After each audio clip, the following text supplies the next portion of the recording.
সেলসের মানুষ কমনলি বলে বকা না দিলে কাজ করে না, শাউটিং না করলে কাজ হয় না। ইভেন এমনও বলে যে ভাই আপনি কি ঘোড়ার ডিমের ট্রেনিং করেন, এমন মাঝে মধ্যে পাই।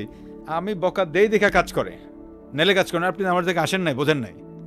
বিএসআরএম স্টিলের মতো একটা বিগ জায়ান্ট কোম্পানি, যারা বাংলাদেশের 25% মার্কেট শেয়ার দখল করে বসে আছে, সেই কোম্পানির হেড অফ সেলস বলছেন যে সে তার লাইফে কলিগদেরকে বকা না দিয়ে কাজ করাচ্ছেন। এথিক্যাল কোম্পানি, একেবারে আমরা এথিক্যাল প্র্যাকটিসটা এখানে করি। ট্রান্সপারেন্ট কোম্পানি, এখানে কিন্তু অনেক ভ্যালুস নিয়ে আমরা কাজ করি, ভ্যালুসগুলোকে আপহোল্ড করি আমরা। এবং আমরাও চাই যে প্রত্যেকটা কলিগ যারা আছে তারাও এই ভ্যালুসটাকে আপহোল্ড করুক। কারণ আমি একটা জিনিস বিশ্বাস করি, আপনার যারা ফ্রন্টলাইনার আছে তারা যদি ওয়েল ইকুইপড হয়, নলেজেবল হয়, এবং তার যদি সব বিষয়ে সম্যক জ্ঞান থাকে, তার যদি কনফিডেন্স লেভেলটা আপ থাকে, এবং ওর মধ্যে যদি মোটিভেশনটা থাকে, এবং একটা ক্লিয়ার কেরিয়ার পাথ থাকে, সে আপনার জন্য কাজ করবেই।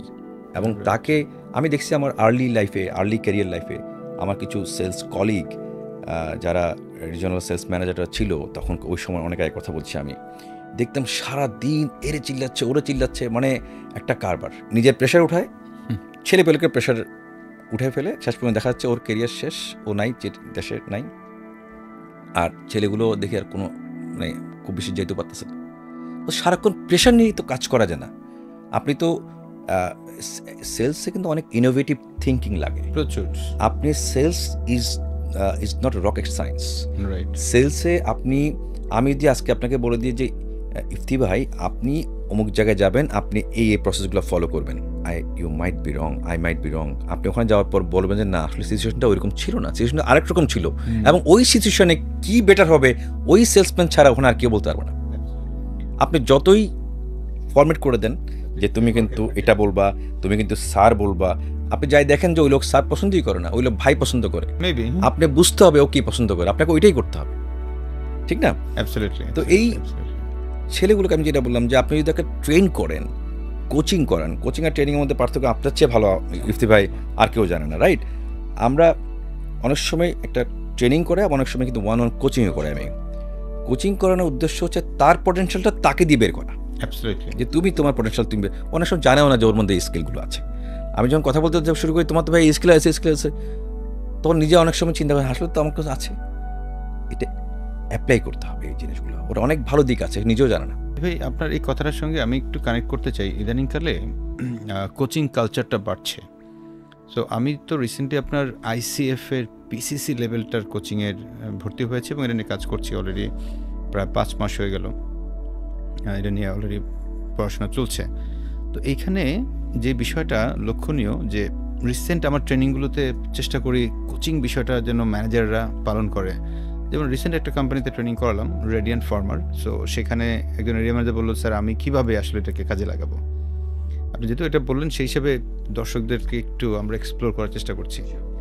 যে সাপোজ আমি তখন ওনাকে ডাকলাম যে আচ্ছা বলেন তো ইউজুয়ালি কী হয় একজন কলিগ যখন পারফরমেন্স খারাপ করে, তো আপনি তাকে এনে কী করতেছেন? তো বলে যে আমি জিজ্ঞেস করি সে কেন খারাপ করলো, আচ্ছা এই কারণে খারাপ করছে, এরপরে কি জিজ্ঞেস করেন?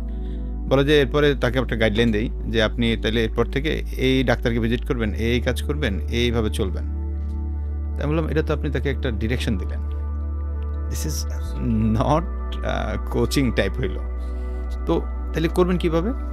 ওনাকে প্রশ্ন করেন না, যাচ্ছে খারাপ করছেন কেন, খারাপ করছেন যে আপনার কোন কোন জায়গাটা চ্যালেঞ্জ মনে হচ্ছে, আর কি কি করা যেতে পারতো, আপনার কাছে কি মনে হয়, আপনার কাছে আর কী কী অপশন ছিল ইভেন, আচ্ছা কোন কোন ওয়েতে গেলে ভালো করার সুযোগ আছে আপনার কাছে কি মনে হয়। মানে পুরোটাই তাকে দিয়ে বলানো যে কি কি অপশনস আছে। আপনি তো বলে দিতেই পারেন, দরকার নেই আপনার বলার, ওই কথাগুলো ওনার কাছ থেকে ট্র্যাক করে করে উনিই বলবেন।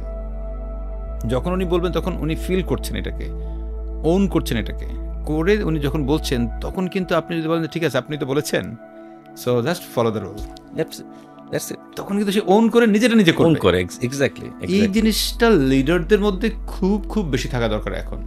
আসলে রিজিওনাল সেলস ম্যানেজার বলেন বা হেড অফ সেলস বলেন, সবার দায়িত্ব হচ্ছে আসলে তার টিমকে ট্রেন করা, কোচিং করানো, রেডি করে দেওয়া। কারণ সেলসটা সে করে না, আসলে ডিরেক্ট করে না, করে কিন্তু এই ছেলেগুলো ক্যারিয়ারে আপনি যদি কোনোভাবে কন্ট্রিবিউট করতে পারেন, ও তো জান দিয়ে ফেলবে আপনার জন্য। আপনি যদি অন্য কোথাও যান না দেখবেন হাউমা করে কাঁদতেছে আপনার জন্য। কেন করতেছে এটা? কারণ আপনি তার ক্যারিয়ারে কন্ট্রিবিউট করছেন, তাই না? আপনি তাকে রেডি করছেন, গাইড করছেন, তার খোঁজখবর নিয়েছেন। আপনি সিম্প্যাথি দেখেন, আপনি এমপ্যাথি দেখিয়েছেন। অনেকে সিম্প্যাথি আর এমপ্যাথির মধ্যে পার্থক্য করতে পারে না। আমি আপনাকে ছোট্ট একটা উদাহরণ দিই। একবার আমি তখন সন্ধ্যার দিকে আমি অফিস থেকে নামতেছিলাম, তো নেমে দেখি যে আমি ওই যে আমি সেলফ ড্রিভেন, আমি গাড়ির লকটা আনলক করতেছিলাম, তখন পিছন থেকে আমাদের ডিএমডি স্যার উনি হঠাৎ করে ডাকে, মেহেদি তুমি গাড়ির চাকা কিন্তু পাংচার দেখো, সামনের গাড়ির চাকাটা। আমি দেখি কি, শীতকাল ছিল, আমার তখন ব্লেজার টেজার পড়া ছিল, আমি আস্তে আস্তে গোটা ছিলাম, যাতে টায়ার তো চেঞ্জ করতে হবে অ্যাটলিস্ট, পরে না আমি এতে নিব। তো ওনার তো ড্রাইভার আছে, কিছুক্ষণ পর দেখলাম যে উনি নিজে ড্রাইভ করে গাড়ি চলে যাচ্ছে, আর উনি ওনার ড্রাইভারকে বলে দিয়েছে মেহেদির গাড়িটা ফিক্স করে তারপর দিন বাসায় চলে এসো। দেখেন দুইটা কাজ হতে পারতো। এক, উনি তখন বলতো মেহেদি তোমার চাকা তো পাংচার হয়ে গেছে, একটা সিম্প্যাথি শো করলো, চলে যেতে পারতো। কিন্তু উনি এমপ্যাথি শো করেছে। এমপ্যাথিটা কি? আমি যেটা আমার ভাষায় বলি সবসময়, সে empathy is the action of sympathy. মানে উনি শুধুমাত্র সিম্প্যাথি শো করেন নাই, উনি কার্যকরভাবে আমাকে হেল্প করেছেন। তো এই জায়গাটাতে আমরা কিন্তু সেলসেও আমরা যখন কাস্টমারের সাথে কথা বলি, এটা খুব বড় একটা ড্রাইভার বা কাস্টমারকে আমরা ডিল করি। আমি যদি এমপ্যাথির জায়গাটা যদি সবাই কাজ করতে পারি, এটা লিডারশিপের রোলে কিন্তু খুব বড় একটা ইম্প্যাক্ট আছে, এফেক্ট আছে। লিডাররা কিন্তু এই জায়গায় এখন ভালো কাজ করছে মনে হয়, আমার বিভিন্ন জায়গায় মনে হয়। বাট আমি পার্সোনালি এই জায়গাটাতে খুব কাজ করি। আমার এটা শুরু থেকে এখন পর্যন্ত কিছু ব্যাপার থাকে যেগুলো আমি সবসময় চেষ্টা করি ছেলেপেলেদের প্রতি একটু এমপ্যাথেটিক থাকার জন্য। কারণ দিন শেষে সে আমার জন্য কাজ করে, আমার কোম্পানির জন্য কাজ করে। তাকে যদি আমি না বুঝি, তার কথা না শুনি, তাকে যদি স্পেস না দিই, তাকে যদি একটু দূরে রাখি সবসময়, সে কী করবে? কোনো একটা অকারেন্স ঘটলেও আমার কাছে হাইড করবে। অ্যাবসলিউটলি।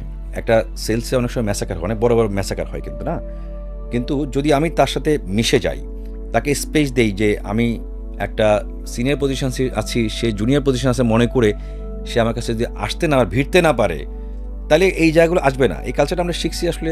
ধরেন আমি যখন বাংলালিংকে ছিলাম, মাল্টিনেশনাল, কিন্তু এই কালচারটা একেবারেই আপনি জানেন অন্যরকম। একদম সিও থেকে শুরু করে একদম জুনিয়র একসাথে তার কাঁধে কাঁধ মিলিয়ে এই কাজগুলো করে। ঠিক সেমভাবে আমিও চেষ্টা করি আমার যে টিম আছে সবার সাথে এইভাবে একসাথে কাজ করতে, যাতে কোনো ডিফারেন্স না থাকে, গ্যাপ না থাকে আমাদের মধ্যে। মেহেদি ভাই, আপনার এই যে সিম্প্যাথি, এমপ্যাথি এবং আরেকটা শব্দ একটু এক্সটেনশন হয়েছে, সেটার নাম হলো কম্প্যাশন। মানে আমার এমপ্যাথির সঙ্গে কোনো একটা অ্যাকশন যোগ করলে তখনই সেটা হয় কম্প্যাশন। এবং আপনার ডিএমডি কিন্তু সেই কাজটাই করেছে, আপনার সঙ্গে এমপ্যাথি শো করে পরবর্তীতে ওনার ড্রাইভারকে দিয়ে দিচ্ছেন যে এই জিনিসটা